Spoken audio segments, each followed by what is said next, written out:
Ce cours sur Bezrat Hashem, à la Hatzlacha de tout le peuple d'Israël, autant des bonnes Yeshuot, Bezrat Hashem, Ramot. La secrétaire du séminaire, elle m'a dit que les filles elles se sont plaintes qu'elles n'ont pas eu suffisamment de cours sur Pessah. Je me suis dit, je t'abarre chez moi. En général, les filles elles se plaignent que l'eau dans la douche elle est trop chaude, trop froide, qu'il n'y a pas d'eau dans la source, que tout type de soucis. Que des filles elles viennent me voir et qu'elles me disent, Kvod Harav, on n'a pas eu assez de cours sur Pessah, ça me fait vraiment plaisir. Bon, je vais quand même vous dire la vérité, ne pensez pas que à Pessah, parce que Pessah c'est une fête importante, mais il n'y a pas que ça. Il n'y a pas que ça. Ouais, c'est vrai que si vous êtes encore assez échauffé, c'est une blague un peu dure. Mais Bezrat Hashem. On va essayer aujourd'hui donc évidemment de parler de Pessah, comme vous l'avez demandé. La question que j'aimerais me poser aujourd'hui, et c'est dommage qu'il y ait beaucoup d'absentes parce que Béhémet, le cours d'aujourd'hui, je pense que c'est une idée qui m'est venue un jour, ce cours, quand je réfléchissais. Et je trouve que c'est une idée vraiment fondamentale dans notre vie. Et donc, vous diffuserez autour de vous, Bezrat Hashem. La grande question que je me pose, c'est comment ça se fait que Akadosh Baruch Hu, qui nous aime tellement, nous sommes ses enfants, il nous chouchoute, il nous adore. Comment ça se fait qu'il nous ait laissé endurer pendant 210 ans un esclavage tellement difficile? Parce que nous, on ne s'imagine pas, nous on a grandi avec ça. Et puis nous, ce qu'on retient un petit peu de la sortie d'Égypte, c'est Walt Disney, toutes les Display et toutes ces choses-là. Mais ce qu'on oublie souvent, c'est que c'était un esclavage extrêmement difficile. Et il y a eu des gens qui ont été roués de coups et qui en sont morts. Il y a des bébés qui étaient placés entre des briques et qui sont morts. C'était un esclavage qui était très difficile. Si on part du principe que Akadosh Baruch Hu nous adore, que Akadosh Baruch Hu nous aime encore plus que ce que nous nous aimons, ainsi que tous les Chachamim disent, comment Hachem il a pu autoriser une chose pareille? Comment il a pu permettre une chose pareille? Alors certes, il y a des explications qui sont données dans les Midrashim, dans la Gemara, dans le Zohar HaKadosh. L'une des explications qui a été donnée, par exemple, elle consiste à dire, la Gemara dans Shabbat, Daf Yud, que c'est à cause de la vente de Yosef. Étant donné que les frères, ils ont vendu Yosef comme ça, sans pitié, et ben voilà, tout le Ham Israël a dû aller en esclavage. Et de là, Chachamim vont dire, effectivement, le Havon, la faute de Sinatrinam, de la haine gratuite, c'est une faute très grave. Et à cause de cette faute-là, on a été en Égypte. Il y en a qui disent que, étant donné que Avraham Avinu, il a dit Bama Eda, quand Hachem lui a promis des promesses, Avraham il dit comment je peux savoir? Eh bien c'est un grand manque de Emouna. Comment toi, Avraham Avinu, tu dis Bama Eda, comment je vais savoir? Et à cause de ça, Akadosh Baruch Hu il va dire à Avraham Yado Ateda. Savoir tu sauras. Ki ger yezaracha be'eretz lo lahem, que les Bnei Israël seront en esclavage en Égypte. Toutes ces raisons-là, c'est vrai que c'est des raisons qui sont écrites dans les Mefarshim, mais ça n'explique pas encore suffisamment. Tout ce qui s'est passé, tous ces 210 ans d'esclavage de tout le clan d'Israël, parce qu'il y a eu telle ou telle faute, parce qu'Abraham Avinu, il a un petit peu manqué de Emouna. Je sais pas, c'est bizarre. Imaginez que je vous dis que, vous savez pourquoi il y a eu ce qui s'est passé à Simchat Torah cette année? Un tellement grand désastre. Si je vous dis, c'est parce que voilà, le grand rabbin d'Israël, le soir de Simchat Torah, il s'est promené à la maison. Par terre, il y avait une pomme de terre, il ne l'a pas vue. Il l'a écrasée, il a dit, oh purée.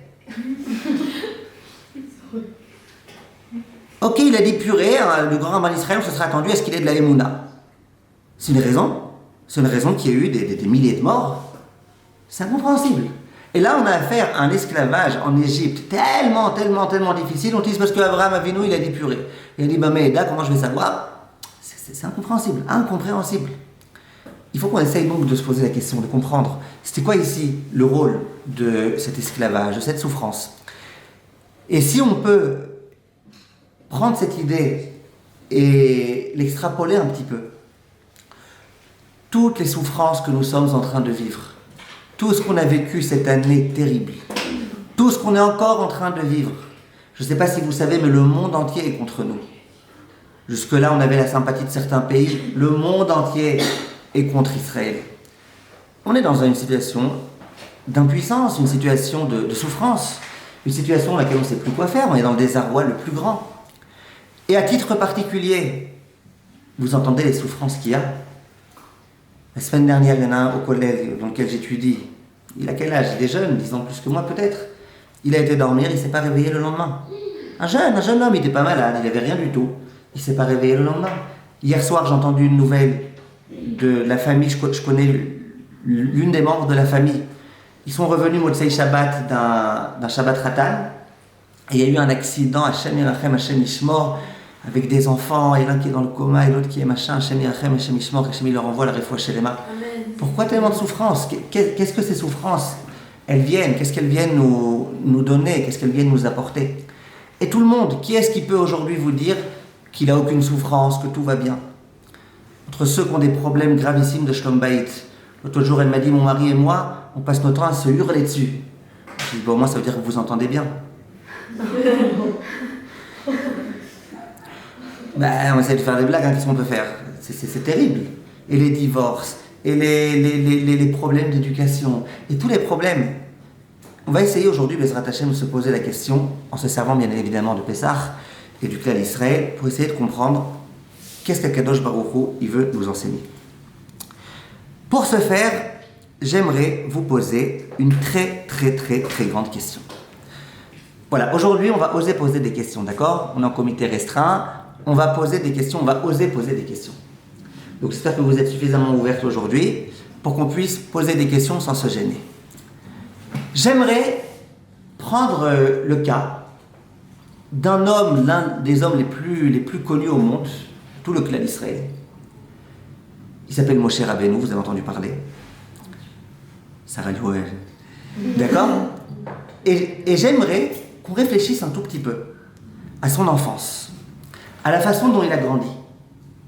Et j'aimerais ensuite qu'on aille prendre son cas, parce que vous allez voir que le cas de Moshe c'est un cas grave, qu'on aille prendre son cas et qu'on le soumette à un psychologue, un psychiatre, à ce que vous voulez.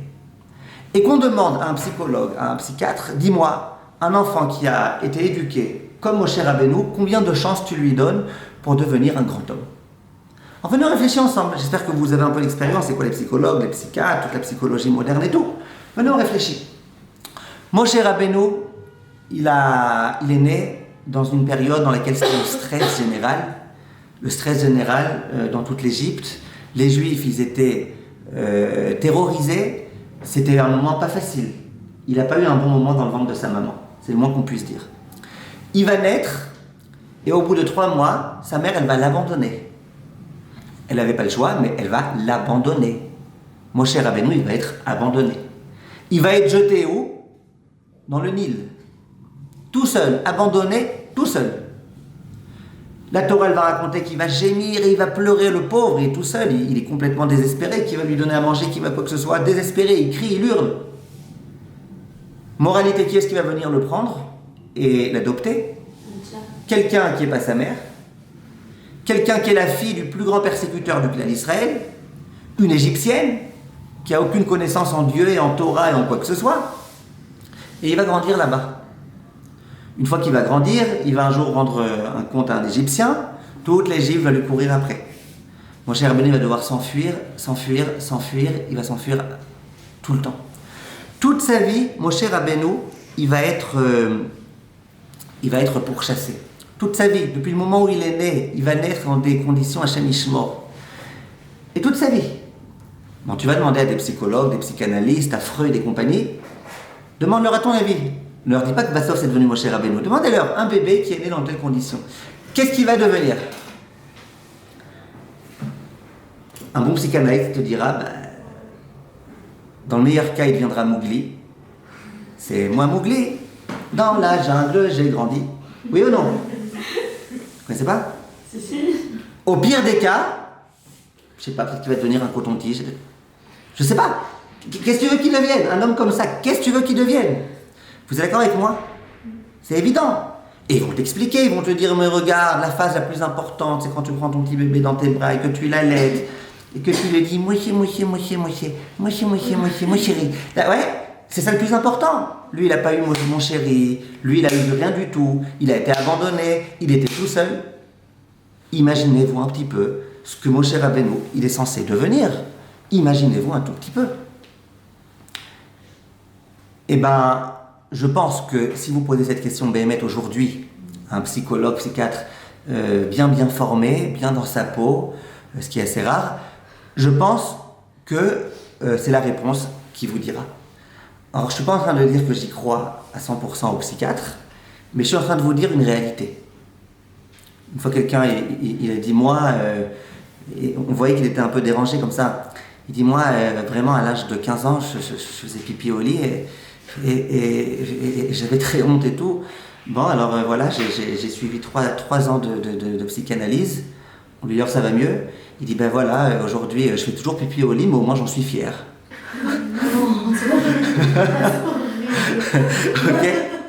Donc ça a bien marché son truc. Ok. L'autre psy, il a dit à son patient, il lui a dit, écoute, tous les gens qui t'énervent, et vraiment qui t'énervent, tu vas écrire une lettre contre eux, mais une lettre vraiment bien sévère, une lettre très méchante, et après, bien évidemment, tu les brûles. Il lui a dit, ok, je les brûle, mais je fais quoi des lettres?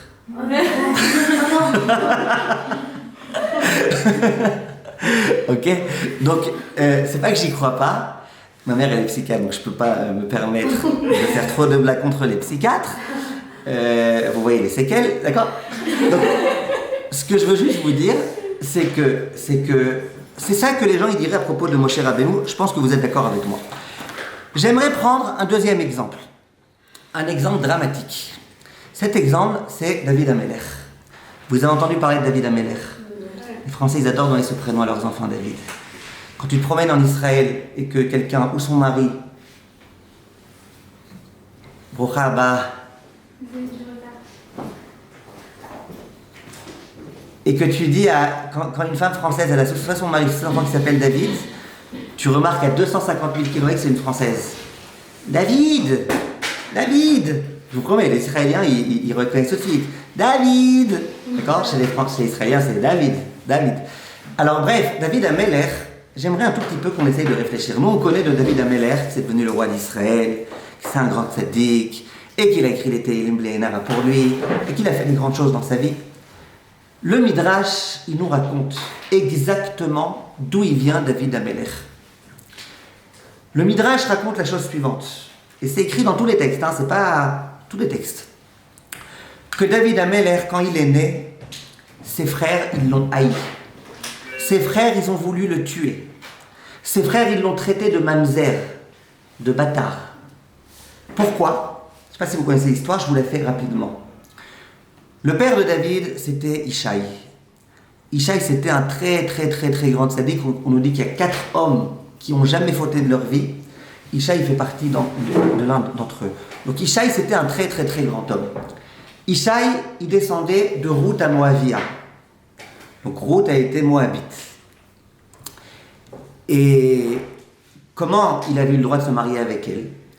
Parce qu'on avait enseigné dans les baptêmes Midrashot que quand on a interdit à un juif, à un Israël, de se marier avec un Moavi, c'est avec un Moavi. Une juive, elle n'a pas le droit de se marier avec un Moavi. Mais une Moabite, une femme de Moab, on a le droit. Donc du coup, Boaz s'était marié avec Ruth, et du coup, Ishaï, qui était donc un descendant de Ruth, et donc qui était un descendant d'une Moabite, eh ben, il a le droit de se marier avec une femme. Et il s'est marié avec une femme, très tzadika. Il a eu 7 enfants avec eux. Pas David, 7 enfants avant David. Un jour, ce Ishaï-là, il se dit, mais peut-être que je fais pas bien. Peut-être que je fais pas bien de me permettre de rester avec mon épouse. Mon épouse, c'est une juive normale. Moi, je descends d'une Moabite. Alors c'est vrai qu'on a dit le Moabite n'a pas le droit, la Moabite a le droit, mais qui a dit? Peut-être c'est faux. Peut-être qu'on n'a pas le droit peut-être que quelqu'un qui descend d'une Moabite, il n'a pas le droit lui non plus de se marier avec une juive normale. Or ma femme, c'est une juive normale. Qu'est-ce qu'il a fait, Ishaï? Il s'est marié avec une servante. L'histoire là-bas, le Midrash raconte comment il a fait exactement. Il s'est marié avec une servante, parce qu'un Moavi, il n'a pas le droit de se marier avec une juive, mais avec une servante, il a le droit. Il s'est marié avec une servante. Et la femme de Ishaï, qui était très triste, très très très très triste de voir qu'elle ne pouvait plus être avec son mari. Il l'a même pas divorcée, juste il n'était pas avec elle. Vous savez comment elle s'appelait, sa femme? Grande tzadika.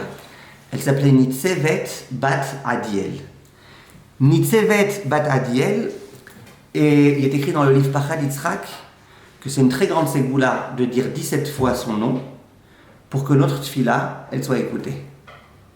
17 fois. Nitzevet Bat Adiel, Nitzevet Bat Adiel. C'est quoi le nom? Voilà, j'étais sûr qu'il y en a qui allaient me demander pour l'écrire au tableau parce que c'est une ségoula, il faut quand même qu'on la connaisse. Donc je vais vous l'écrire au tableau, s'il y a des feutres. Sinon là sur le rebord de la fenêtre. Sur le rebord de la fenêtre. Sur le rebord de la fenêtre. Nitzevet.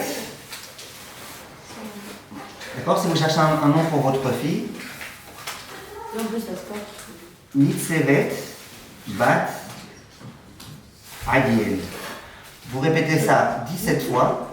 Comme ça, le Pachad Yitzhak qui dit, c'est une ségoula pour que notre tfila, elle soit écoutée. Je vous donne un passage d'une autre ségoula.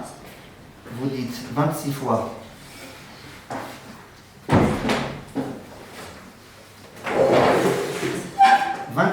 Fatima Bat Frecha, c'est une ségoula pour faire des cauchemars.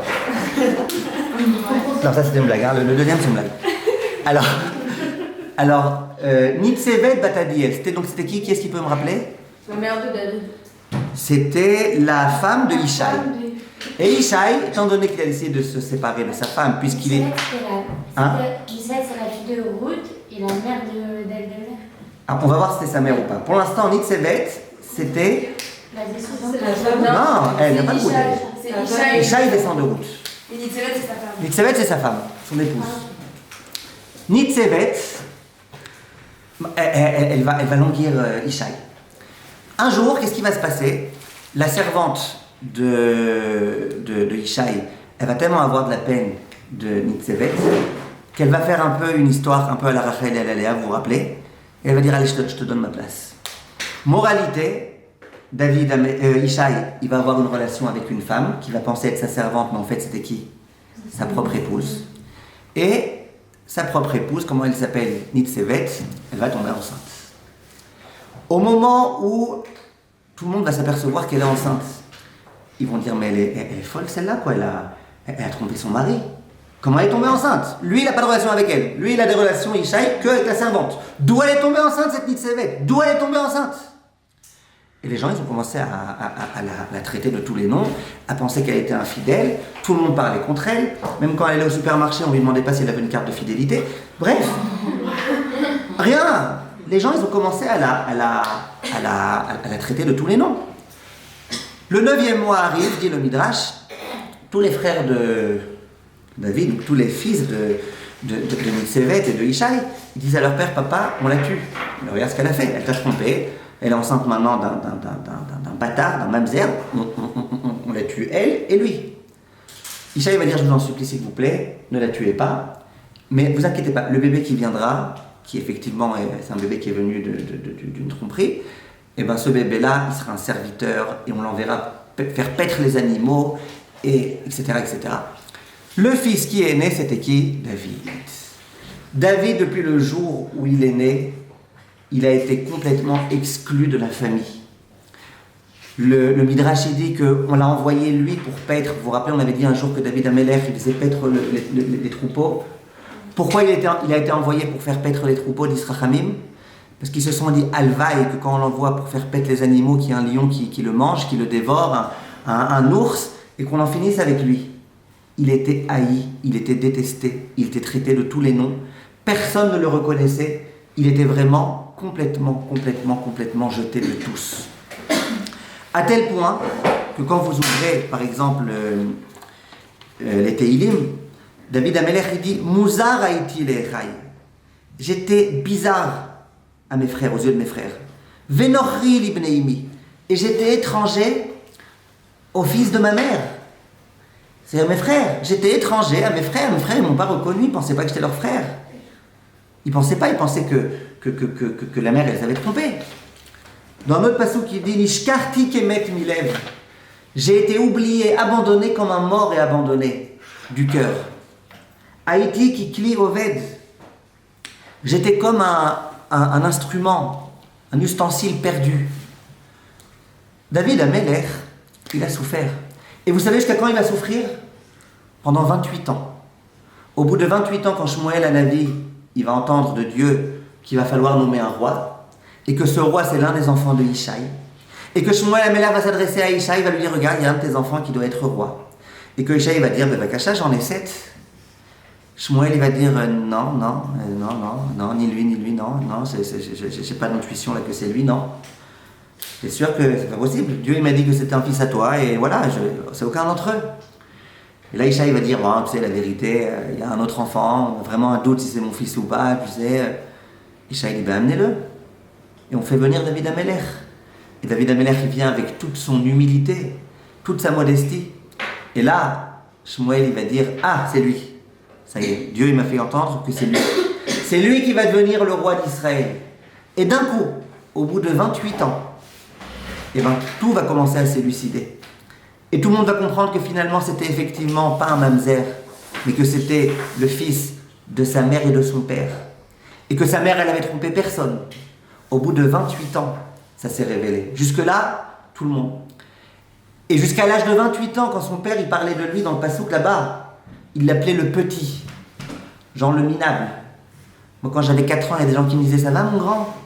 Lui, il a 28 ans, lui dit mon petit, ça va mon petit? Il était complètement ignoré de tous. Oui. Mais elle avait essayé de lui dire la vérité, Nisséla. J'imagine. Mais alors, parce que Ishaï, il n'avait jamais fauté. Du coup, c'était pas une faute. De quoi, de pas l'avoir cru? De pas avoir. Je sais pas, il faut regarder les commentaires, je sais pas. Je sais pas. Mais il fallait quand même y penser, quoi, qu'elle avait pu. C'est-à-dire, si elle avait dit et que genre. Hein? Comment il a dit, on une fille, etc. Ben justement, lui, il pensait que c'était un mamzer. Alors, vous posez des très bonnes questions. Je sais pas, j'ai pas envie de vous dire des fausses réponses. Je préfère vous dire je sais pas que vous dire des fausses réponses. Il faudrait réfléchir, regarder les commentateurs. Mais en tous les cas, je répète ma question de départ. Allez voir n'importe quel psy que vous voulez. Un psychologue, un psychiatre, un psychanalyste, un pepsi, qui vous voulez. Et demandez-lui, qu'est-ce que vous donnez comme chance à David Amelech? Vous savez quoi? On va faire l'affaire différemment. Amenez quelqu'un chez un psychologue. Quelqu'un qui se drogue, qui est alcoolique, qui a tout pour plaire, quoi, qui a tous les problèmes du monde. Amenez-le chez le psychologue. Alors, les psychologues, vous savez comment ça fonctionne. Premièrement, il va commencer à vous dire, vas-y, raconte-moi ton enfance. Ta mère, elle allait bien. Elle était contente que tu sois né. Et puis, vas-y, commence à raconter. Non, mes frères, ils m'ont haï. Ils m'ont têche. J'étais avec les vaches, les machins. Le psychologue, il va continuer. Et puis, il va faire cette tête-là que les psychologues, ils adorent faire. Effectivement, maintenant, je commence à comprendre. Vas-y, raconte la suite. Ben voilà, le plus grand souhait de mon père et de tout le monde, c'est que je sois mangé par un lion. Et puis là vient le moment où le psychologue, il te regarde comme ça pendant 45 secondes alors qu'il t'a pas posé de questions.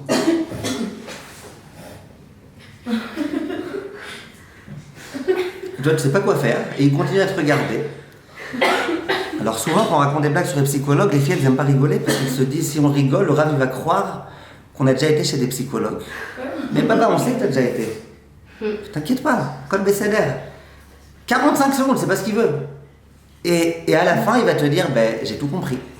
Pourquoi aujourd'hui tu es le drogué que tu es devenu et pourquoi tu es un incapable? Parce que tu sais ce que tes parents ils t'ont dit et même ce qu'ils t'ont pas dit, le non-dit et le machin et le blabla et le truc et là, ça fait que tu es devenu ce que tu es devenu. David Amelech a écrit nulle part qu'il a été voir un psy, il est devenu le roi d'Israël. Vous suivez ou pas l'histoire? David Amelech était meilleur que tous ses frères. David Amelech c'est devenu un homme géant entre tous. Un homme qui a été abandonné. Un homme qui a été humilié. Un homme dont on a voulu sa mort. Il est devenu le grand d'Israël.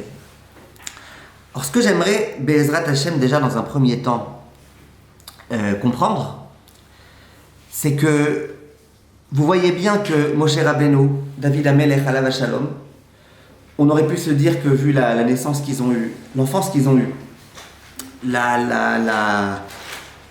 comment on appelle ça, la bagroute, l'adolescence qu'ils ont eue, eh ben, ils auraient dû mal finir. Et pourtant, vous voyez qu'ils ont très très bien fini. Il est écrit nulle part que Moshe Rabbeinu, il a fait une tentative de suicide et qu'il s'est amoché. Il est écrit nulle part. Tout va bien. Alors, ce que j'aimerais maintenant essayer de comprendre, c'est plusieurs choses. Première chose, comment ça se fait? Comment ça se fait que d'Avka, les hommes les plus grands, les plus importants, ceux qui vont jouer le rôle le plus gigantesque, les leaders du clan Israël, comment ça se fait que eux, d'Avka, ils ont souffert tellement? C'est bizarre. Et tu vois, ils ont souffert tellement. Et tu vois, Abraham, Yitzhak, Yaakov et les Imaot qui étaient à Karot, elles ne pouvaient pas avoir d'enfants. Et tous ces malheurs-là, et David Amelech et Moshe Rabbeinu, pourquoi? On n'aurait pas pu s'imaginer que d'Avka, les gens qui sont censés être des exemples, eh ben, qui naissent sans aucun problème, qu'ils aient une bonne enfance, qu'ils puissent bien grandir, et puis qu'ils puissent être des hommes vraiment parfaits. Pourquoi on a besoin de prendre des enfants avec des tellement grands handicaps, visiblement? Et c'est eux qui vont devenir les leaders du clan d'Israël. Voilà la question que je me pose. Et vous voyez, regardez les catastrophes. Abraham, il a eu un fils, Esther. Ishmaël, il n'a pas réussi son chinour.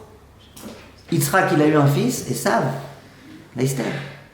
Pourquoi ils ont tellement souffert? Pourquoi Hachem ne pouvait pas faire en sorte que les grands, eh ben, ils aient le droit à une bonne vie? On a besoin, dans chaque génération, d'un leader. Et bien que ce leader-là, il grandisse dans une bonne famille, qu'il soit bien chouchouté, qu'il reçoive tout l'amour dont il a besoin, toute la chaleur, tout ce qu'il lui faut, et voilà. Après... David Amelech, quelle chaleur il a reçu? Le petit Lénoï, t'as reçu de l'amour de ton père? Oui, mon père, il m'a adoré, il a demandé à mes frères de ne pas me tuer. Ah, c'est pas ça, c'est pas... Oui. Et si tous les tzadikim, etc., ils étaient cirés, en vrai, il aurait pu lui libre arbitre, il serait très bien qu'ils soient choisis la Torah, bah, on aurait la vie toute rose, etc. Ok, très très bien. Vous vous dites, pourquoi Yaakov et Esav c'était des jumeaux? Pour qu'on comprenne bien qu'il y a le libre arbitre et que tu peux être né même d'une maman très très très très tzadika et d'un papa très très très très tzadik et devenir Esav ou devenir Yaakov. Il a fait. Alors oui. Pour nous, pour pas qu'on dise après, oui mais c'est normal, eux ils ont réussi parce qu'ils ont tout eu. Donc justement, on peut voir que même nous on peut réussir parce qu'eux ils sont partis de rien, ils sont arrivés tellement haut et ça nous donne force à nous de voir qu'on peut aussi réussir. J'ai compris. Il a fait. C'est très bien aussi ce que vous dites. J'aimerais, Bezrat Hashem, aller un tout petit peu dans un autre kivoun. Sarah pour la montre. J'ai un voisin, là où j'habite. C'est un homme, vous en rencontrez pas souvent des gens comme ça. Béhémet, c'est des gens, évidemment, il y en a qu'un, mais des gens de cette qualité-là, vous en rencontrez pas souvent. Il peut avoir la trentaine. C'est un homme, il est adorable. Les gens, ils l'adorent tous. Et il est gentil, il est généreux. Il donne sans compter, il n'est pas riche du tout. Il donne sans compter. Et puis, dès qu'il y a une occasion de réjouir quelqu'un, il a un grand balcon, il fait dans son grand balcon des séoudotes, des repas. Et dans ces repas, il invite tout le monde, et les pauvres, et les gens du quartier. Tous les soirs, il donne un cours de Dafayomi aux petits jeunes. Il y a des petits jeunes comme ça dans le quartier qui sont sur le point de déraper un peu. Il les prend et il leur amène tous les soirs du coca, de la nourriture, le jeudi soir du tchout et tout.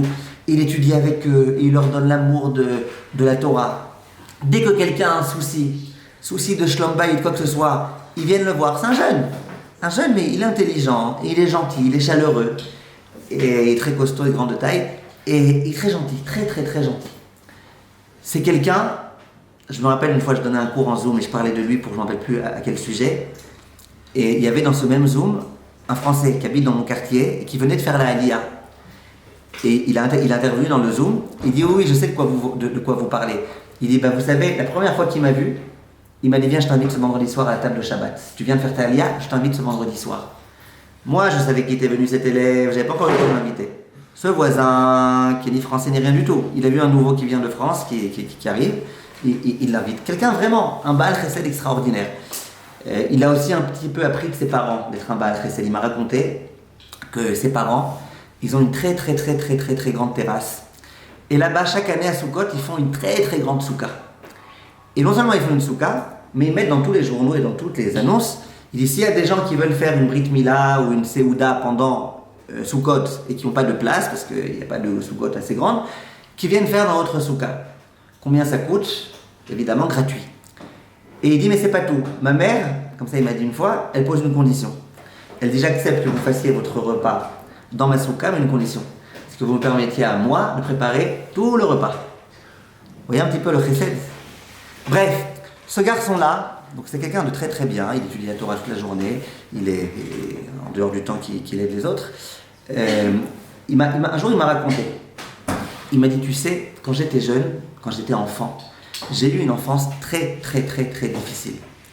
Il dit, mes profs, ils ne me supportaient pas. Il dit, mes camarades de classe, ils ne me supportaient pas. Il dit, à chaque fois, on me montrait du doigt, on disait, lui le gros, lui le ceci, lui le cela. Il dit, et en dehors de ça, je me rappelle encore combien ils me frappaient, les copains, ils me fracassaient la tête. Il me dit, je me rappelle encore de ce jour-là, il y en a un qui m'a mis ma tête entre ses genoux, et les autres, ils sont venus, ils m'ont donné des coups de poing. Il m'a dit, je me rappelle encore de cette souffrance que j'avais. Il dit, j'ai énormément souffert. Mes copains, quand ils faisaient un chérem, genre, ils mettaient quelqu'un en excommunication, c'était moi. Genre, à lui, on lui parle pas. À lui, non, lui, on lui parle pas. Lui, il me dit, j'ai souffert. Il m'a raconté combien il a souffert quand il était jeune. Et il me dit que toute cette souffrance-là, ça lui a permis de devenir celui qu'il est devenu aujourd'hui. Et maintenant, j'aimerais vous raconter une histoire qui s'est produite avec cet homme-là et avec quelqu'un d'autre. Dans la synagogue, dans laquelle cet homme-là y prie, et dans laquelle moi aussi souvent je vais, un Shabbat matin, il y a un homme qui est venu et qui a décidé qu'il voulait lire, lui, à la Torah. Maintenant, dans ce Beth Knesset, il y a un lecteur attitré qui est toujours là, qui lit très très bien, qui lit en ashkénaz, c'est une communauté ashkénaze, qui lit en ashkénaz, qui lit sans erreur, et qui, Baruch Hashem, il fait très vite. Ça, ils adorent les gens qui lisent très vite la Kriyat Torah. Un jour, il y a un homme qui est arrivé et qui a dit, écoutez, moi c'est ma paracha de Bar Mitzvah, la paracha de cette semaine, j'aimerais lire moi. Le Gabbai du Beth Knesset, comme il est très gentil, lui a dit, bon ok, on va juste demander au lecteur officiel si ça ne le dérange pas, et puis voilà. Le lecteur officiel, il n'y a pas de problème, qu'il lise lui. Maintenant, lui, il a commencé à lire. Alors, de 1, au lieu de lire en ashkénaz, il lit en sfarad. De 2, il lit hyper doucement. Et de 3, il y en aura pour lui plein d'erreurs. Plein d'erreurs. Et là, il y a des gens, vous allez dire mal élevés, qui commencent comme ça, sans se gêner, à dire au gars, pourquoi tu as dit à lui de lire, et pourquoi tu n'as pas dit à la suite de normal, et vraiment t'exagères, et machin, et lui, il est en train de lire. Et il y a des gens qui lui font ce qu'on appelle en yiddish hshuma, une grosse hshuma, et que maintenant, il s'est aperçu, le garçon, de ça. Il s'est aperçu que les gens ils s'étaient moqués de lui, et que les gens ils n'étaient pas contents que ce soit lui qui lise, et tout. Une fois que la tefila était terminée, 1 ou 2 jours après, il y a des gens qui sont venus voir donc mon voisin, mon ami, Shaoul il s'appelle, mon ami, et qui lui ont dit, écoute, je ne sais pas ce qui s'est passé, c'est honteux. Il y a quelqu'un qui est venu et qui a lu, il a fait des erreurs, et il y en a qui ne sont pas gênés, qui lui ont fait la chouma en public, qui lui ont fait la honte, qui se sont permis de faire des remarques. Tu t'imagines pas. Ils lui ont dit, mais c'est pas des jeunes, hein, ils ont 30 ans, 40 ans, 50 ans, ils se gênent pas les gens, quoi. Ils n'ont pas un minimum de derrière Eretz. Ok, il y a des fois, il faut savoir se la fermer, pourquoi? Et là, cet ami, là, Shaoul, il m'a dit, moi je vais te dire ce que je pense. Il dit, moi je pense que ces gens-là, c'est pas des gens méchants. Les gens qui ont fait ces remarques-là tellement mal placées, il me dit, je pense pas que c'est des gens méchants. Écoutez bien, maintenant c'est là le secret de mon cours d'aujourd'hui. Il m'a dit, à mon avis, c'est des gens qui ne sont pas passés dans l'école de la souffrance. C'est des gens qui n'ont pas appris c'est quoi avoir honte, qui n'ont pas appris c'est quoi se sentir humilié, qui n'ont pas appris c'est quoi avoir mal, qui n'ont pas compris, qui n'ont pas appris tout ça. Et là, il m'a dit une expression très très forte. Il dit, tu vois, à l'école, quand moi, on me fracassait la tête, lui, il faisait partie de ceux qui frappaient, pas de ceux qui étaient frappés. Donc lui, il n'a jamais vécu c'était quoi être humilié. Ces gens-là, ils n'ont pas vécu c'était quoi être humilié. Donc pour eux, allez, on fait des vannes autant qu'on peut. Plus on rigole, mieux c'est. Mais ils ne peuvent pas comprendre c'est quoi se mettre à la place du Baal Koré qui est en train maintenant de rougir comme de la sauce tomate. Ils ne peuvent pas comprendre. Il me dit, mais moi, pourquoi jamais de la vie j'aurais fait une chose pareille? Parce que moi, je sais c'est quoi souffrir. Moi, je suis passé par cette école. Malheureusement, j'ai souffert, moi, beaucoup. Et moi, je sais c'est quoi quand on te regarde et quand on te montre du doigt et quand on parle méchamment et quand on te dénigre. Je sais c'est quoi. Il dit, crois pas qu'eux, ils sont méchants. Ils sont pas méchants. Pas chaud, il leur manque des connaissances. Ils sont pas passés par cette école-là. Cette leçon qu'il m'a donnée cet ami, je pense que c'est une leçon très très vraie, très réelle, et elle m'a permis de comprendre beaucoup de choses. Moshe Rabbeinu, il est censé devenir le leader du clan d'Israël. On est bien d'accord? Vous êtes d'accord que le clan d'Israël, entre nous, ça reste entre nous, c'est un peuple pas facile? On est d'accord que d'être un leader d'une façon générale, c'est pas facile? On est d'accord que quoi qu'on fasse, on va se faire critiquer? On est d'accord que si on ne fait pas à la place de l'autre, on n'a aucune chance? On est d'accord que pour être un leader, il faut avoir un peu de sensibilité? Vous vous rappelez, pour celles qui étaient là, les histoires que je vous ai racontées Shabbat, du Steipeler, du Rav de Brisk? Pour être un Rav, il faut avoir un minimum de sensibilité. Il faut essayer de comprendre ce que l'autre est en train de vivre. Tout ça, c'était le rôle de Moshe Rabbeinu. Moshe Rabbeinu, il avait décidé que quoi? Que Akadosh Baruch Hu, il avait décidé que Moshe Rabbeinu devrait devenir un leader. Eh bien, il était obligé de le faire passer par l'école de la souffrance. Parce que si tu veux comprendre c'est quoi la souffrance, si tu veux aider les Juifs, si tu veux te mettre à leur place, si tu veux être capable de supporter les difficultés, c'est pas facile. Moshe Rabbeinu, il dit dans la Torah, bientôt ils vont me lapider. Ils ont failli me lapider, il dit Moshe Rabbeinu. C'est pas facile. Mais comment il supporte tout ça, Moshe Rabbeinu? Parce que Moshe Rabbeinu, il a vécu cette école. L'école de la souffrance, l'école de la solitude. Tout ça, il a vécu. David Amelech, exactement la même chose. Et je vous avais fait une fois un cours où je vous avais dit, que le Midrash, il dit, que pourquoi Moshe Rabbeinu, il a été élu pour être le chef du peuple juif? Parce qu'une fois, il a vu un petit agneau qui était en train de s'évader, et il a été le reprendre sur ses épaules en s'excusant de ne pas lui avoir donné à boire. Vous vous rappelez? Et je vous avais dit, David Amelech, pourquoi il a été choisi, dit le Midrash? Parce que quand il faisait sortir les animaux pour paître, et ben il faisait en sorte de sortir d'abord les petits, après les plus âgés, pour pas qu'ils souffrent, les animaux. Le Midrash il dit que quand Kadosh Baruch Hu, il a vu que même d'animaux, ils étaient capables de s'apitoyer, à ce moment-là, il s'est dit, c'est eux qui vont être les chefs. Ça veut dire que si David Amelech, il a souffert, c'était pas par hasard. Hachem, il avait prévu pour lui un rôle tellement grand, d'être le directeur, le chef du peuple juif. Et il savait, Kadosh Baruch Hu, qu'il n'y a pas d'autre choix. Tu peux pas devenir Moshe Rabbeinu, c'est pas hocus pocus. Tu peux pas devenir Moshe Rabbeinu si tu grandis pas dans des conditions difficiles, si tu passes pas par l'école de la souffrance. Tu deviens pas David Amelech comme ça. David Amelech, c'était un homme qui avait de la sensibilité. Moshe Rabbeinu, c'était un homme qui avait de la sensibilité. Et pourquoi ils ont eu ça? Grâce à quoi ils ont eu ça? Grâce à la souffrance qui était la leur. J'aimerais maintenant vous poser une question.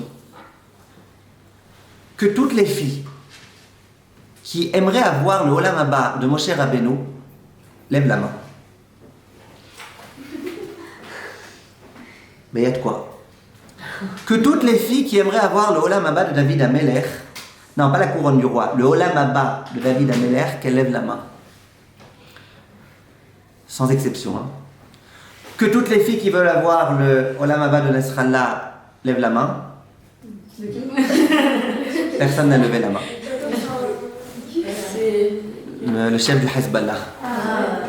Personne n'a levé la main. Maintenant, vous avez fait l'esprit de contradiction. Alors, si vous avez fait l'esprit de contradiction, pourquoi vous avez levé la main quand j'ai demandé pour Moshe Rabbeinu? Alors, regardez. Donc, si je comprends bien, vous toutes, si je vous demandais, vous aimeriez bien devenir Moshe Rabbeinu? Ah, bêtard, Moshe Rabbeinu. Moshe Rabbeinu. Ouais, mais tu sais que pour devenir Moshe Rabbeinu, il faut passer par une enfance catastrophique, difficile, la solitude, être pourchassé. Tu sais que c'est ça, devenir Moshe Rabbeinu? Tu sais que pour devenir David Amelech, il faut galérer 28 ans de ta vie? Tu sais ou pas? T'es sûr que tu aimerais être comme David Amelech? Les gens te diront oui. Et je suis sûr que si on interrogeait Maneshama avant qu'elle descende sur terre et qu'on lui demandait tu veux devenir Moshe Rabbeinu et sache que tu vas devoir endurer, la Neshama elle répondrait que oui. Parce que ça vaut le coup, parce que pour nous Moshe Rabbeinu, c'est Moshe Rabbeinu, ça vaut le coup de devenir Moshe Rabbeinu. Ouais, mais Moshe Rabbeinu le devient en souffrant. Et pourquoi on a besoin de passer par la souffrance pour devenir Moshe Rabbeinu, je vous expliquais. Parce que pour être quelqu'un qui a suffisamment de sensibilité, d'amour du prochain, eh ben, il faut passer par la difficulté. Et c'est ça toute l'histoire à mon avis. Toute l'histoire de Moshe Rabbeinu, de David Amelech, c'est exactement ça. Il y a une école dans laquelle on n'a pas le choix. On doit passer pour devenir des grands hommes. Et cette école-là, entre autres, c'est l'école parfois de la souffrance, de la difficulté, de la douleur. C'est une école dans laquelle on doit passer. Attention, pas tout le monde passe par cette école. C'est que les gens que Kadosh Baruch Hu, il a vraiment choisi, parce qu'ils ont un rôle important à jouer. Maintenant, j'ai une question, la question que tout le monde pose. Où était Dieu dans la vie de Moshe Rabbeinu? Quand David Amelech, vous lisez les Télim, c'est sympa, c'est une ségoula, c'est bien. Mais les Télim, regardez combien il a souffert. Dans tous les Télim, tu te dis, mais le pauvre, voilà, le pauvre. Il a écrit des beaux chants, mais tu sens ses larmes dans les Télim. Combien il a supplié Hachem? Quand il dit Hachem, je suis comme un abandonné, je suis un moins que rien, mes frères, ils ne me considèrent même pas, mon père, il ne veut même pas me regarder. Quand il dit tout ça, mais il est où Dieu? Pendant 28 ans, Dieu, il le laisse souffrir. Il est où Dieu? Nous, quand on a des souffrances et qu'on dit Hachem, Hachem, ça y est, arrête. Il est où Dieu? Eh bien, vous savez, il est où Dieu? Dieu, il est avec David Amelech. Et Dieu, il lui dit, écoute, l'Aziz, écoute, je sais que tu souffres. Il n'y a pas le choix, tu dois passer par cette école-là. Sans ça, tu ne deviendras pas un grand homme. J'ai besoin de toi pour être un grand homme. Je sais que tu souffres, t'inquiète pas, je suis avec toi dans ta souffrance. Tu es en train de rédiger des Tehillim, je suis avec toi dans ta souffrance. Je suis avec toi et je ne te lâcherai jamais.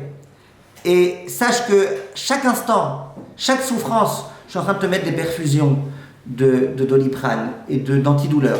Et je suis en train de te donner des perfusions de Emouna. Je tiens à toi, je t'aime, il n'y a pas le choix. Tu dois passer par là. L'homme, il se dit, mais il est où Dieu? Mais il est là, Dieu. Dieu, il est avec toi. Dieu, il est avec la personne. Et Dieu, il est là, et Dieu, il accompagne la personne, mais Dieu, il n'a pas le choix. Il doit faire passer les gens par le chemin dans lequel ils doivent le faire passer. Et au passage, je pense que grâce à ça, on peut comprendre un texte. Anna, on peut comprendre un texte. Le texte, il dit que jamais Akadosh Baruch Hu, il éprouve une personne plus que ce qu'elle peut supporter. Dans tous les Sfarim, c'est écrit, je n'ai pas la référence en tête. Akadosh Baruch Hu, il est mis de l'homme dans un isayon, dans une épreuve, que s'il sait que l'homme il peut l'affronter. Pourquoi jamais il ne donnerait pas des souffrances qui sont insurmontables? Et puis voilà. La réponse est que le but de la souffrance, c'est pas de te tuer et on finit avec toi. Le but de la souffrance, c'est quoi? C'est de te former, c'est de te faire grandir, c'est de faire de toi quelqu'un. Donc si on t'envoie une épreuve que tu peux pas assumer, eh ben, elle servira à rien l'épreuve. Hachem n'envoie pas des épreuves gratuitement. Hachem n'envoie pas des épreuves pour faire souffrir les gens. Hachem il envoie une épreuve pour faire grandir la personne. Donc Hachem il envoie une épreuve exactement qui est mesurée selon ce qu'on peut. Et David Amelech il n'est pas devenu fou, pour Hachem. Moshe Rabbeinu il n'est pas devenu fou. C'est devenu des gens très grands. Parce que Hachem était avec eux. Ça c'était le point que je voulais vous dire. Un point très très très très important. Et au passage, vous avez entendu parler du Rav Kouchelevski. Et vous avez entendu qu'il a eu un enfant alors qu'il avait l'âge de 88 ans. Et je vous ai raconté même cette histoire-là au cas où vous ne le saviez pas. Et vous imaginez bien que ce n'est pas un fait d'hiver, ni un fait d'été. C'est quoi? Vous en étiez sûr, ouais, moi aussi. Moi aussi, je savais que j'allais la faire. Je savais que j'allais la faire. Alors, je ne pouvais pas m'empêcher. Alors, c'était pas un fait d'hiver. C'était quelque chose de grandiose. Maintenant, j'ai fait un cours dans lequel j'ai parlé un peu de ça. Et il y a une dame qui m'a dit, vous savez, je suis contente que vous parliez de ça, parce que moi aussi, quand j'ai entendu la nouvelle, j'ai dit, je t'embarque chez moi là, combien Hachem il est grand, voilà, il ne faut jamais désespérer et tout. Et quelle réaction elle a eu, cette dame-là, de pas mal de gens? Elle dit, ouais, mais tu t'imagines pas, ouais, toi tu vois, il a l'âge d'être arrière-grand-père avec son petit bébé machin, mais regarde, c'est quoi la difficulté de naître bébé avec un père qui a 88 ans, va savoir si à sa bar mitzvah il sera pas en chaise roulante, et va savoir s'il sera machin, et Mistama il sera pas là à son mariage, et qu'est-ce qu'il va l'éduquer, il va devoir être avec sa mère seulement, et machin, et truc. Alors ok, vous êtes joyeuse et tout, mais mettez-vous à la place de ce pauvre gamin, il pourra pas jouer au tennis ou au golf avec son père, mais lui voilà, il 88 ans, et puis les gens ils vont se moquer de lui, et puis les gens... Je suis certain que si aujourd'hui vous allez voir un psy, et que vous lui demandez qu'est-ce que vous pensez de cette chose-là qui a tellement ému le monde, hein? Qu'est-ce que vous pensez? au moins un psy sur deux dirait le pauvre bébé. Il regarderait pendant 45 secondes comme ça. Le pauvre bébé. Le pauvre bébé. Et moi, qu'est-ce que je me dis quand j'entends ça? Je me dis, Ribono Shel Olam, Dieu, il a fait un miracle à un homme de 88 ans, à une femme de 57 ans, de leur donner un bébé, et il ne peut pas, Dieu, leur donner à Siyat Nishmat de s'occuper du bébé. Qu'est-ce que vous croyez, vous les psychologues et les psychiatres, que c'est vous qui gérez le monde? Vous pensez que parce que vous avez des belles théories que vous gérez le monde? Mon cher Rabbeinu, Abraham Avinu, il a eu un fils à 100 ans. Et alors, son fils est devenu n'importe qui parce que le pauvre, son père, il a l'âge de son arrière-grand-père? Non, Baruch Hashem, tout s'est bien passé, Yitzhak, il a bien grandi, c'est devenu un grand homme, c'est devenu quelqu'un de génial. Vous comprenez ce que je veux dire? Les gens, ils ont une vision complètement tordue. Les gens, ils pensent que la souffrance, c'est quelque chose de mauvais, c'est quelque chose de négatif. Ok, même s'il souffre le bébé, même s'il souffre parce que son père, il ne pourra pas jouer au karaté avec lui, ou même s'il souffre parce que je ne sais pas quoi, et alors, la souffrance, elle a un rôle sur terre. Il y a des gens qui sont nés à des parents qui étaient âgés, et Baruch Hashem, ils sont très, très, très bien. Il y a des gens qui sont nés avec des personnes qui étaient très jeunes, et ça ne s'est pas bien passé. Vous comprenez ce que je veux dire? Arrêtons d'être à la place de Dieu, et comprenons surtout que même si d'une façon ou d'une autre, il va devoir souffrir le petit, parce que les gens ils vont se moquer de lui, j'ai vu ton grand-père, non c'est mon père, ah ouais d'accord c'est rigolo, même si c'est ce qui se passe, c'est pas grave, il n'y a rien de grave du tout. Et ben il va souffrir, ok, et ben il va souffrir, quoi. Faut pas mettre d'enfant au monde, faut pas se réjouir qu'Hachem il a amené un enfant au monde, parce que le pauvre il va souffrir, ben il va souffrir, ok. Qui a dit que c'est mal qu'il souffre? Tu veux pas devenir mon cher Rabbeinu, toi? Et quoi, et le Rav Koshlevski, quand il a pensé avoir un bébé à cet âge-là, quoi, il était moins intelligent que les psychologues? Et quand le Rav Moshe Sternburg, le Gdol Hador, il lui a dit, vas-y, je te fais une bracha pour que tu aies un enfant, quoi, il a perdu la tête. Vous comprenez ce que je veux dire? La souffrance, il faut comprendre que c'est quelque chose en soi. Si on a compris ça... C'est pour nous aider. C'est pour nous élever, pas pour nous punir. Exactement, c'est pour nous aider. C'est pour nous aider à pouvoir bien jouer notre rôle. Une fois, quelqu'un m'a raconté, il m'a dit qu'un jour, il y a un homme qui se promène dans la rue, un fermier, et il voit un petit oisillon qui était comme ça, il avait tout froid, il était sur le point de mourir. Alors il s'est dit, ah, le pauvre, il l'a pris, et il l'a mis dans de la truc de vache, là, vous savez, non, pas dans de la gousse de vache, là, dans de la crotte de vache, quoi. D'accord, vous savez, c'est tout chaud, c'est tout bon, machin. Alors, le petit moineau, il est là-bas, et Baruch Hashem, il commence à se réchauffer, et puis au fur et à mesure, il va mieux. Et à ce moment-là, il se met à siffloter, à chanter, il est tout content qu'il aille mieux, Baruch Hashem, il se met à siffloter. Il y a un renard qui arrive, il le voit comme ça siffloter, il l'entend, il le prend et il l'avale. 3 conclusions. Première conclusion, c'est pas tous les gens qui te mettent dans la gadoue qui veulent ton mal. Deuxième conclusion, c'est pas tous les gens qui te sortent de la gadoue qui veulent ton bien. Troisième conclusion, quand tu es dans la gadoue, tu te la fermes. D'accord? Donc, pourquoi je vous raconte ça? On a des fausses visions des choses. Des fausses visions des choses. On pense lui, il est dans la gadoue, c'est qu'il m'aime pas. Lui, il me sort de la gadoue, c'est qu'il m'aime. Non! Et même quand tu es dans la gadoue, c'est pas le moment de siffloter, tais-toi. Et puis tout ira bien. Ce que je voulais vous dire, et je vous dis ça maintenant avec beaucoup de sérieux, c'est que c'est une idée qu'Hachem m'a envoyée en cadeau. C'est tout le cours d'aujourd'hui, c'est une idée qu'Hachem m'a envoyée en cadeau. Personnellement, à titre personnel, j'ai pas eu une enfance facile. Et voilà, je vous le dis en tant que scoop. J'ai pas eu une enfance facile. Vous imaginez quand on s'appelle Azriel. Ça ressemble pas mal à Azraël. Et à Gargamel. On peut pas forcément avoir une enfance facile. De surcroît, quand on a une mère ashkénaze, qui en plus est psychiatre, le grand chelem, un père marocain. Donc, Chazé Shalom, je ne vais pas cracher dans la soupe, mais j'ai pas eu une enfance facile. Et un jour, je me suis posé la question. Moi-même, j'ai demandé à Hachem, j'ai dit, explique-moi pourquoi il y a des choses dans lesquelles je suis passé que j'aurais préféré ne pas passer. Et c'est là que j'ai eu cette réponse. Et au même moment, c'est arrivé l'histoire avec mon voisin et tout. Quand je m'a envoyé cette réponse, il m'a dit, écoute, toi, j'avais prévu pour toi que tu deviennes un rave. Être un rave, c'est pas facile. Être un rave qui répond aux questions de halakha, à toutes les heures de la journée, tu as des gens qui posent des questions, et tu as des gens qui posent des questions parfois un peu saoulantes, et tu as des gens qui viennent avec des soucis, et tu as des gens qui ont besoin qu'on soit à leur écoute, et parfois ça leur prend une demi-heure à te dire un truc qu'ils auraient pu te dire en 20 secondes.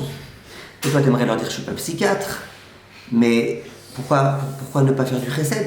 C'est pas facile. Maintenant, en tant que rave, tu dois aussi donner l'exemple aux autres. Un exemple de gentillesse, un exemple d'amour, un exemple d'affection, un exemple de plein de choses. Et j'ai compris que les souffrances par lesquelles je suis passé et qui m'ont permis aujourd'hui d'avoir, je pense, je vous le dis en toute modestie, un certain nombre de qualités que j'ai, une certaine sensibilité que j'ai, que peut-être j'aurais jamais eue si j'avais été du côté des agresseurs et pas de ceux qui sont agressés, du côté de ceux qui embêtent et pas de ceux qui sont embêtés, du côté de... Eh bien, je pense que j'aurais pas pu être là où j'en suis aujourd'hui. Et pourquoi je vous dis ça? Je vous dis ça pour vous dire que c'est un cadeau tout ça. Cette difficulté-là, c'est un cadeau. D'aujourd'hui être capable, quand tu entends quelqu'un qui fait des tonnes d'erreurs, de ne pas te moquer de lui, et au contraire d'avoir honte pour lui, et d'être avec lui, d'être dans la souffrance de l'autre, c'est quelque chose d'extraordinaire. Ça valait le coup de souffrir, c'est pour ça. Quand aujourd'hui les gens ils me posent des questions et que je comprends leur souffrance, que j'essaye de tout faire pour les aider, eh bien ça valait le coup. En d'autres termes, les difficultés qu'Akadosh Baruch Hu il envoie à l'être humain, elles ne sont pas pour rien. Elles sont là pour l'aider, elles sont là pour le construire, elles sont là pour lui permettre de devenir quelqu'un de plus grand. Et Hachem, il était là.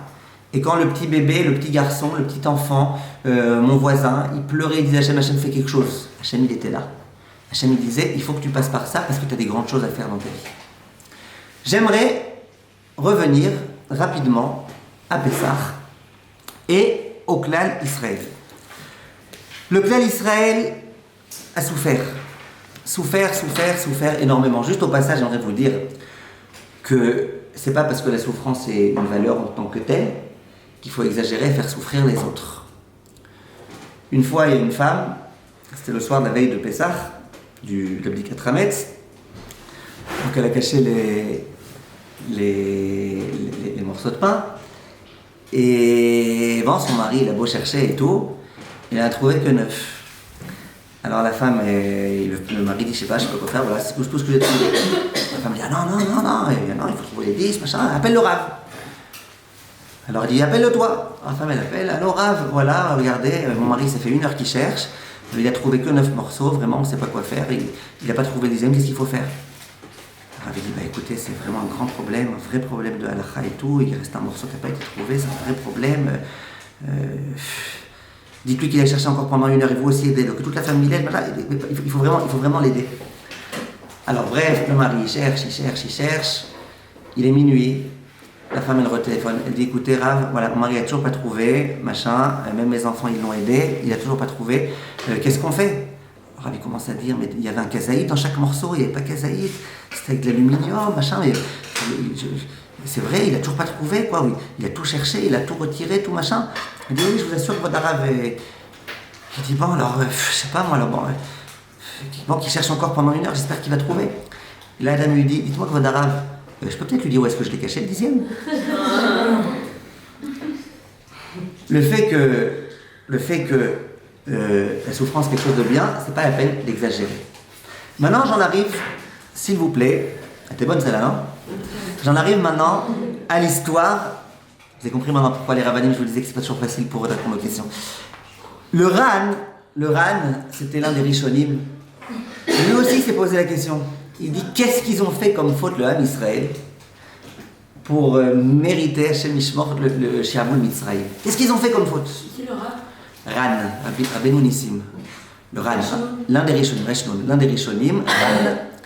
l'un des Rishonim, il dit, vous savez pourquoi le Ham Israël est rentré en Égypte?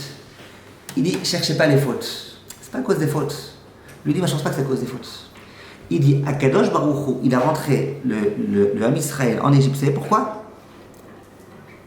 Vous savez pourquoi?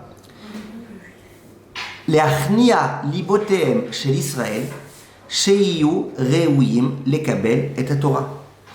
Pour que le Ham Israël il puisse souffrir, que son cœur il puisse un petit peu recevoir, gagner en modestie, en humilité, et qu'il puisse être prêt à recevoir la Torah. Dit le Ran, pourquoi le Ham Israël a été asservi en Égypte? Pour nous préparer à recevoir la Torah. On ne pouvait pas recevoir la Torah tant qu'on était orgueilleux, tant qu'on ne comprenait pas c'était quoi la souffrance, tant qu'on n'avait pas vécu la souffrance, tant qu'on ne savait pas ça voulait dire quoi être serviteur de quelqu'un. On ne pouvait pas. Dit le Ran, Akadosh Baruch Hu ne voulait pas nous punir, quoi. Il va vraiment nous punir autant pour une petite erreur de rien du tout, pour une petite faute d'Abraham Avinu. Il dit c'est pas pour ça. Il dit on devait rentrer en Égypte, pourquoi? Parce qu'on devait souffrir, parce que si le peuple juif il veut recevoir la Torah, il doit passer par une formation, par une école. Et cette école, elle s'appelle l'école de la souffrance. Et c'est quoi la preuve? Le passouk qui dit vous aimerez les guérim, les étrangers, les convertis. Va'avtem et ta guerre, vous aimerez les convertis. Pourquoi? Qu'est-ce qui c'est la suite du passouk? Esther? Vous avez dit vous-même étranger. Il a fait Ki guérim haïtem bemitzraïm. Vous aimerez les étrangers parce que vous-même vous avez été étranger en Égypte. Alors moi j'ai une question. Et si on n'avait pas été étranger en Égypte, Hachem n'aurait quand même pu nous donner la mitzvah d'aimer les étrangers? Pour l'instant on n'aurait pas pu. On n'aurait pas réussi. On n'aurait pas réussi. D'aimer les pauvres, d'aimer les gens qui souffrent, on n'aurait pas pu. Au passage, mon voisin dont je vous parlais, il adore les malades mentaux. Quand il voit un malade mental, un vrai de vrai, avec la bave et tout ici, il peut venir l'enlacer, l'embrasser. Après, ne mangez pas la nourriture qu'il a fait, mais il peut l'embrasser, l'enlacer et tout. Il m'a dit, j'adore. Il m'a dit, moi j'aime ces gens-là. Comment tu peux aimer les faibles? Comment tu peux aimer les pauvres? Comment tu peux aimer les étrangers, les gens louches, bizarres? Comment tu peux aimer? Rappelle-toi, toi aussi tu étais en Égypte. Pour pouvoir accéder à la dimension de t'aimeras ton prochain comme toi-même, qui est une dimension très dure, on ne pouvait pas si on n'avait pas connu cette école-là, qui était l'école de la souffrance. Le clan Israël, il devait recevoir le plus beau cadeau du monde. Tu demandes à chaque juif, rétroactivement, ça valait le coup de vivre ces 210 ans en Égypte pour recevoir la Torah et devenir le peuple d'Israël? Tout juif convaincu, il vous dira évidemment que ça valait le coup. Ça valait le coup. Ça vaut le coup de devenir Moshe Rabbeinu? Ça vaut le coup. Ah mais il faut souffrir? Il faut souffrir. Ça vaut le coup de recevoir la Torah? Ça vaut le coup, mais il faut souffrir pour la recevoir? Eh bien, on a reçu la Torah en souffrant. Mais on a reçu la Torah. Donc, toute cette école-là, qui était l'école de l'Égypte, c'est une école qui avait un but. C'était de nous préparer à devenir le peuple de Dieu. Comment tu peux être serviteur de Dieu 24 heures sur 24 si tu n'as aucune notion de c'est quoi l'esclavage? Si tu penses que non, toi tu peux travailler 2 heures par jour, plus, et c'est trop demandé. Quand tu as travaillé en Égypte 24 heures sur 24, et que tu as compris c'était quoi être un serviteur, et que maintenant Dieu il te dit, écoute, tu vas devenir serviteur, mais plus de Pharaon, de moi, là l'homme, il peut comprendre. Donc le but de cette souffrance en Égypte, c'était de devenir capable, prêt à recevoir la Torah. Et j'aimerais, Be'ezrat Hashem, terminer avec une toute petite idée. Aujourd'hui, on vit dans un monde dans lequel les gens, ils ont peur, ils ont un traumatisme de la souffrance. Entendez ce que je vous dis? Ils ont un traumatisme de la souffrance. Prenez un exemple. Les parents, ils jouent avec leurs enfants à un jeu de société. Les parents, ils se sentent le devoir de faire exprès de perdre pour que leurs enfants, ils gagnent. Parce que quand les enfants, ils perdent, ils se mettent à pleurer. Et oh, ça, le pauvre, il va souffrir. Le pauvre. On ne veut pas voir nos enfants souffrir. On ne veut pas. Et on va tout faire pour qu'ils ne souffrent pas. Et quand il va revenir de l'école, il va dire, mon prof, il m'a viré, machin, on va tout faire pour tout de suite téléphoner. Qu'est-ce qu'on peut faire? On ne veut pas accepter que l'homme il puisse souffrir. On ne comprend pas que souffrir, ça fait partie de la croissance saine de l'enfant. Et ça, les psychologues, ils le disent, puisque je parlais d'eux de façon tellement glorieuse. Les psychologues, ils le disent. Tu joues à un jeu avec tes enfants, c'est pas la peine à chaque fois de lui montrer que tu es plus fort que lui, mais au moins quelques fois, essaye de battre. Qu'il apprenne c'est quoi l'échec. Qu'il apprenne que quelquefois tu perds. Et qu'il apprenne que c'est décédère de perdre. Et qu'il apprenne à vivre avec ce sentiment-là. On a peur aujourd'hui que les gens y souffrent. Il y a des gens qui ne supportent pas, il y a des femmes, elles sont mariées, quand leur mari est un petit peu déprimé, elles ne supportent pas, elles peuvent tout faire. Elles vont lui faire des éclairs au chocolat, elles vont lui faire des machins, elles vont lui donner à boire. Elles vont tout faire parce que je ne supporte pas quand mon mari il souffre un petit peu. Ok, c'est bien, ça vient d'une bonne volonté. Mais comprends que c'est Besséder. Si Hachem il a envoyé une souffrance à quelqu'un, c'est qu'il fallait qu'il souffre. Et c'est Besséder qui souffre. Il fallait qu'il souffre. Et c'est Besséder qui souffre. Nous, on a du mal. On a du mal à voir des gens souffrir parce qu'on pense que la souffrance est quelque chose de mal. J'ai l'habitude de dire, prenez le mot souffrance. Excusez-moi. Prenez le mot souffrir. Et retirez le... Sourire. Sourire. Donc en fait, souffrir, si tu retires le... et que tu arrêtes de te lamenter et de penser que tout souffrir, ça... ben, tu arrives à sourire. Et tu peux être souriant. Et tu peux réussir à bien vivre ta vie. Peut-être que l'une des leçons qu'il faut qu'on prenne avec nous, de toute la fête de Pessah, de tout l'esclavage en Égypte, de toutes ces choses-là, c'est que la souffrance, c'est une valeur. La souffrance, c'est pas qu'un passage obligé duquel on doit se sortir et se dépêtrer. La souffrance, c'est quelque chose qu'on doit apprécier. En général, on a du mal à apprécier sur le moment. Mais si on est conscient que c'est cette souffrance qui nous permet de grandir et de devenir celui qu'on doit devenir, eh bien ça vaut le coup. Et même quand on vit des choses impensables, l'esclavage en Égypte, quand je suis en train de penser à ces pauvres Khatoufim qui sont encore là-bas, nous on a le temps de parler, on a le temps de faire des choses, on a eu le temps de fêter Pourim, on a le temps de se préparer à Pessah, ils sont encore là-bas. Et c'est une souffrance terrible. Et on fait tout pour supplier à Kadosh Baruch Hu qu'il soit Merachem Aleim. Mais si dans notre cœur on a une pensée que Dieu il les a oubliés, ou que Dieu il a voulu s'en prendre à eux parce que, ou que c'est une souffrance gratuite que Dieu il a voulu leur infliger, ou je ne sais pas exactement quel type de pensée, on sache que c'est faux. C'est une souffrance très très très très dure. Très dure. Mais ça a un but tout ça, ça a un rôle, lequel on ne peut pas savoir. Peut-être qu'on le saura, on le saura un jour. Quand on arrivera dans le monde de vérité, on le saura à 100%. Mais sachons que la souffrance, c'est une valeur. Nous, on doit tout faire pour essayer d'éviter que les autres y souffrent. De la même façon qu'on doit tout faire pour essayer nous-mêmes de souffrir. Mais quand on est dans la souffrance, eh ben, apprécier cette souffrance et comprendre que dans la souffrance, Dieu il est avec nous. Au moment où David Améler, au bout de 28 ans, on va lui dire tu es le roi, il va dire Odecha qui anitani vateil Yeshua. Il va dire je te remercie Akadosh Baruch Hu. Je te remercie, je comprends aujourd'hui que je devais passer par tout ça pour devenir le roi d'Israël. Parce que quand j'étais dans la jungle, avec les lions, avec les loups et avec les ours, et que j'avais peur qu'on me dévore, entre les mains de qui je me remettais? Entre tes mains à toi. Si j'ai pu devenir le David Améler que je suis devenu, si j'ai pu écrire un Teilim, qui est un best-seller aujourd'hui, les Teilim, le monde entier, même les Goïm, il étudie le Teilim. Grâce à quoi? C'est grâce à ses souffrances. Aujourd'hui, Hachem, je comprends ces souffrances-là. Odecha Hachem ki anitani. Je te remercie, Akadosh Baruch Hu, des souffrances que tu m'as données. Un jour viendra où on comprendra le but de toutes ces souffrances. Un peu comme aujourd'hui, on est capable de comprendre que toute cette longue histoire en Égypte, tout ce mauvais 210 ans, ça avait un but. Et le but, c'est qu'on devienne le peuple élu.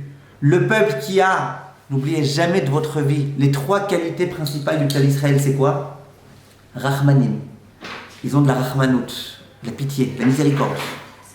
Gomle chassadim, ils font du chesed. Baïchanim, ils ont honte. Pas dans le sens mauvais du terme. Ils ont honte de faire du mal, ils ont honte. Et ça, on le remarque. Vous connaissez beaucoup de pays comme Israël où il y a autant de gmach, de gminot chassadim, comme en Israël. Vous connaissez beaucoup de gens qui ont cette aptitude à être merachem, comme le juif, il est merachem. Nous, on a ça dans nos gènes. On a ça dans... C'est ça le juif. Et la Gemara dit, si tu vois quelqu'un qui n'a pas ces 3 qualités, c'est qu'il n'est pas juif. Le juif, il a ces 3 qualités. C'est ce qu'on a reçu de nos ancêtres. Le juif, il a ces 3 qualités. Mais comment on a eu ces qualités? Eh bien, on est passé en Égypte. On n'est pas devenu miséricordieux sans raison. Hocus pocus. On a dû passer par des moments difficiles. Mais finalement, on est devenu. Alors, Bezrat Hashem, qu'on retienne, on est devenu le peuple élu. On est devenu le peuple le plus extraordinaire du monde. On est devenu un peuple tellement grand, on en parlait la semaine dernière de ça. Tout ça, on l'a mérité. Tout ça, ça a été difficile. Hachem, il savait qu'on était le peuple qui devait passer par des grandes choses. Et quand aujourd'hui, on est en train de souffrir, et qu'on est en train de subir les Chevlei Mashiach, qui sont en train d'arriver là, c'est pas tant. Eh ben oui, ça fait mal. Les Chevlei Mashiach, ils font mal. Comme la maman, au moment où elle est en train d'accoucher, ça fait mal. Mais Bezrat Hashem, bientôt, elle aura un beau bébé. Et nous aussi, Bezrat Hashem, bientôt, on comprendra que toutes ces souffrances, elles avaient un but, elles avaient un rôle. Et Bezrat Hashem, que ce Pessah-là déjà, on ait le mérite d'être nous tous, et vous et vos familles, Bezrat Hashem, ici en Israël, avec le Beth Amikdash reconstruit. Et Bezrat Hashem, on espère vraiment que ce soit imminent. Amen, amen.